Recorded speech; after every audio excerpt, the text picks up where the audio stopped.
The RM3A software is designed to be intuitive throughout the patient assessment. Upon starting the assessment, the software will guide the technician and patient through each step. To begin, please follow these steps. Number 1. Have the patient relax, not speak during the assessment, and not move the oximeter throughout the test. Number 2.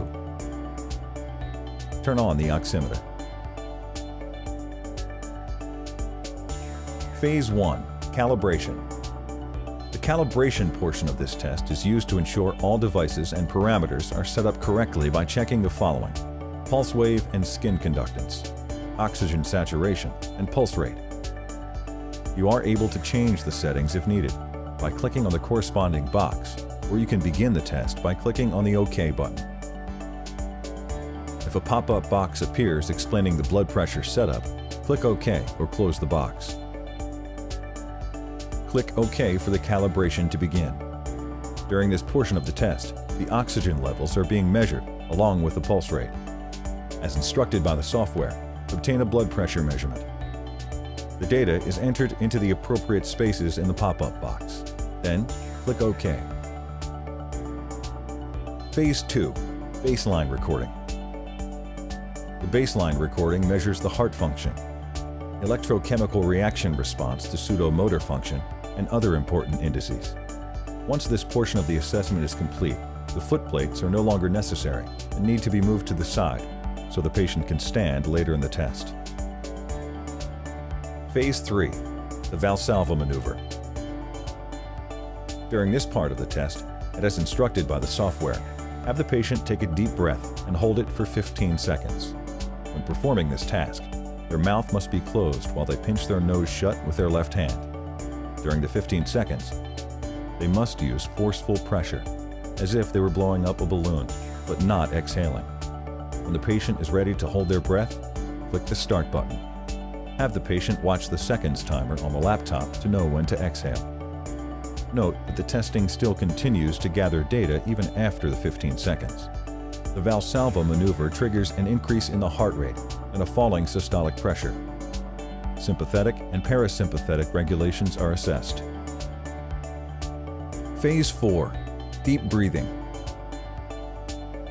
At this time, instruct the patient to slowly inhale for 5 seconds and slowly exhale for 5 seconds. This is repeated 3 times for a total of 30 seconds. Patient should breathe continuously and regularly. Have the patient use the seconds timer from the software on the laptop. Click the Start button when the patient is ready to start this part of the test. Parasympathetic regulation of the heart rate is recorded during deep breathing. Phase 5. Standing. During this part of the assessment, the patient will stand up. When the patient is ready for this procedure, start the blood pressure machine, and then click the Start button in the software as the patient begins to stand. Enter the blood pressure readings in the spaces provided and click OK. Have the patient sit down. The standing procedure triggers an increase in the heart rate and blood pressure. Once the assessment is finished, the risk analysis results are automatically displayed on the screen to be analyzed or printed. In this training, we will not cover how to read a report. That training is given to the physician.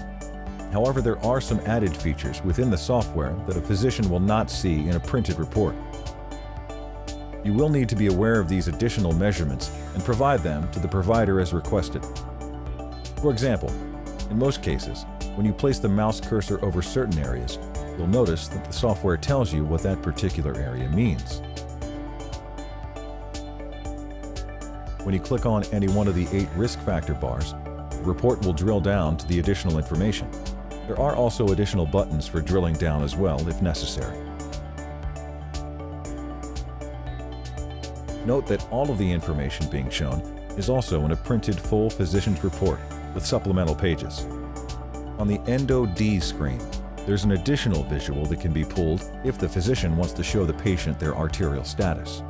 This is done by clicking on the PTG patterns. This reference chart can also be found on the desktop of the laptop computer under Office Materials. Finally, on the main dashboard board screen, there's a 3-dimensional picture of the organs. If If you hold down the left pad button while moving the cursor on the mouse pad at the same time, the model can be turned. Notice the different colors on the organs.